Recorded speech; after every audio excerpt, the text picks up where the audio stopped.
En las películas terroríficas navideñas, pues yo quiero mencionar Gremlins, porque traigo el suéter, el merchandising. Aquí está para el cuadro. Pero, pero la verdad es que desde muy niño me causó un shock. O sea, fue un shock Sí. verla, porque justamente me parece una peli como un poco inocua, como que, Gremlins, ¿no? Pero en su momento fue un shock para los niños. O sea, yo fui de esos niños que le estalló la cabeza así y salió moco verde cuando estalló. Porque era muy gore, era una peli muy violenta, aunque son títeres. Básicamente los Gremlins pues, son títeres de látex. Pero el que se rompieran, se destruyeran, se dañaran de una forma casi como de violencia como Tom y Jerry, así como una violencia muy slapstick, o no sé cómo decirlo, como muy de chistes. Pero dentro de ese humor tan oscuro había cierto gore que incluso provocó que Spielberg tuviera que negociar con esta asociación, que son este comité que pone las clasificaciones, las clasificaciones en las películas, y tuvieron que crear la PG-13. Entonces me parece que fue a raíz de Gremlins que los padres de familia empezaron a hacer como llamadas y borlote y organizarse porque consideraban que no era una peli apta para niños, pero el lenguaje pareciera ser para niños porque pues es navideña, el regalo navideño se sale de control, ¿no? Es este pequeño peluchito además que era como muy confortable, Sí. que representa ese suéter y ese sillón confortable, esa fogatita, ¿no? De hecho, hay todo el lenguaje fotográfico de Gizmo, del protagónico amable, que es este ser, Mogwai se llamaban, que por cierto hay una banda muy buena de post-rock llamada así, Mogwai, porque creo que significa demonio en chino o algo así. Entonces, este ser... de hecho, el mismo Spielberg en entrevistas dice, no, pues es que yo le puse, o sea, el que estaba haciendo el concept art de este personaje, lo quería poner de un cierto color y él acaba poniéndole el color de su perro. Por eso es que tiene hasta esas manchitas como si fuera un perrito de estos que tienen blanco y no sé, como labrador o así, para que fuera justamente un personaje que quisieras apretujar. Y obvio los productores lo vieron bien porque dijeron, no, el mercadeo de esto va a ser muy fácil, ¿no? Hacemos el peluche de Gizmo.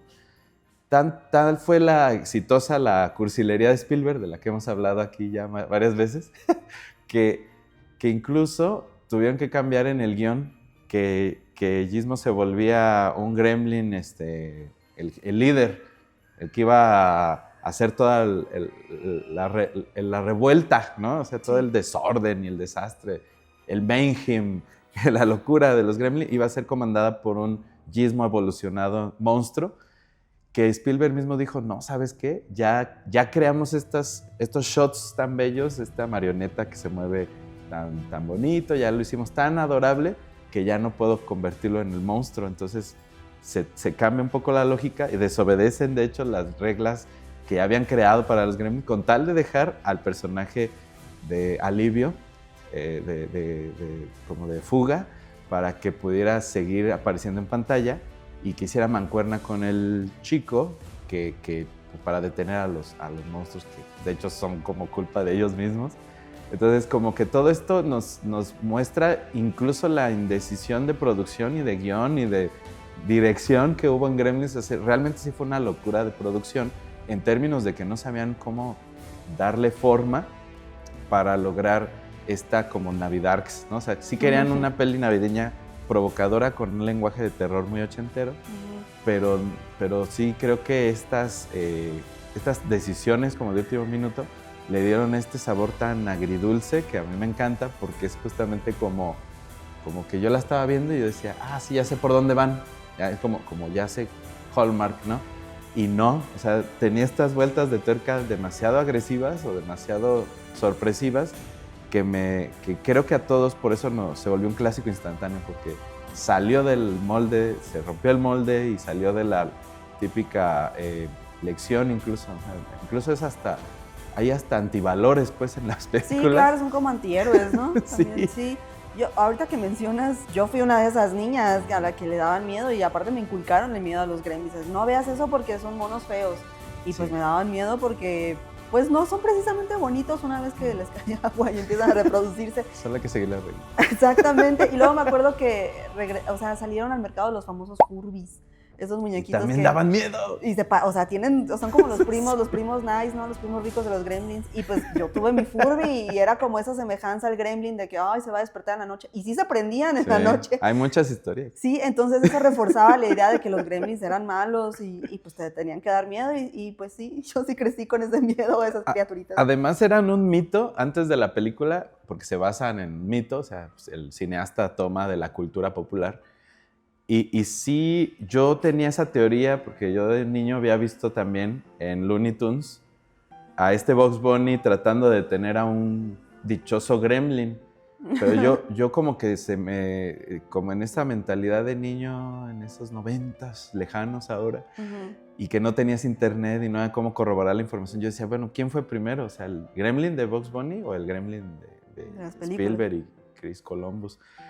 Y resulta que era el de los Looney Tunes, pero era sobre un mito que tenían, me parece que en Alemania, o sea, como que en la Segunda Guerra se diseminó la idea, en Inglaterra también, ¿no? Fue en Inglaterra donde se empieza el mito del gremlin, porque es como decir, hay duendes, como cuando se te pierden las llaves y la gente te dice, tienes duendes en tu casa que te ocultan las llaves. O sea, es fácil pensar en pequeños seres. Los chaneques. Chaneques aquí en México, claro, los aluches en el sur, que son estos seres que te pueden ocultar traviesamente algo, pero pues en realidad son como se te olvidaron las llaves y ya.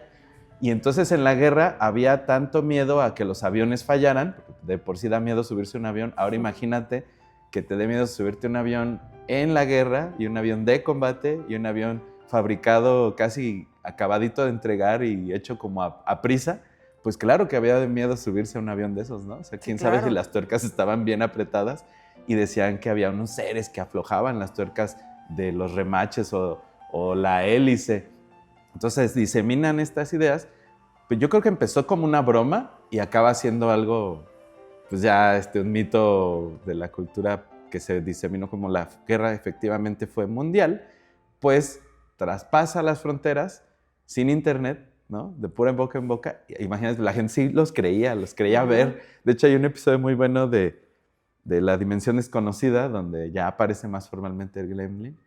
Y ese episodio, a su vez, pues parodiado en Los Simpsons, donde Bart también ve un gremlin, pero ya le dan la forma de los gremlins de Spielberg. O sea, ya dejaron atrás el gremlin de Bugs Bunny, que tenía forma extraña como de un aviador, como de un duende aviador. Tenía hasta una gorrita así como de aviador.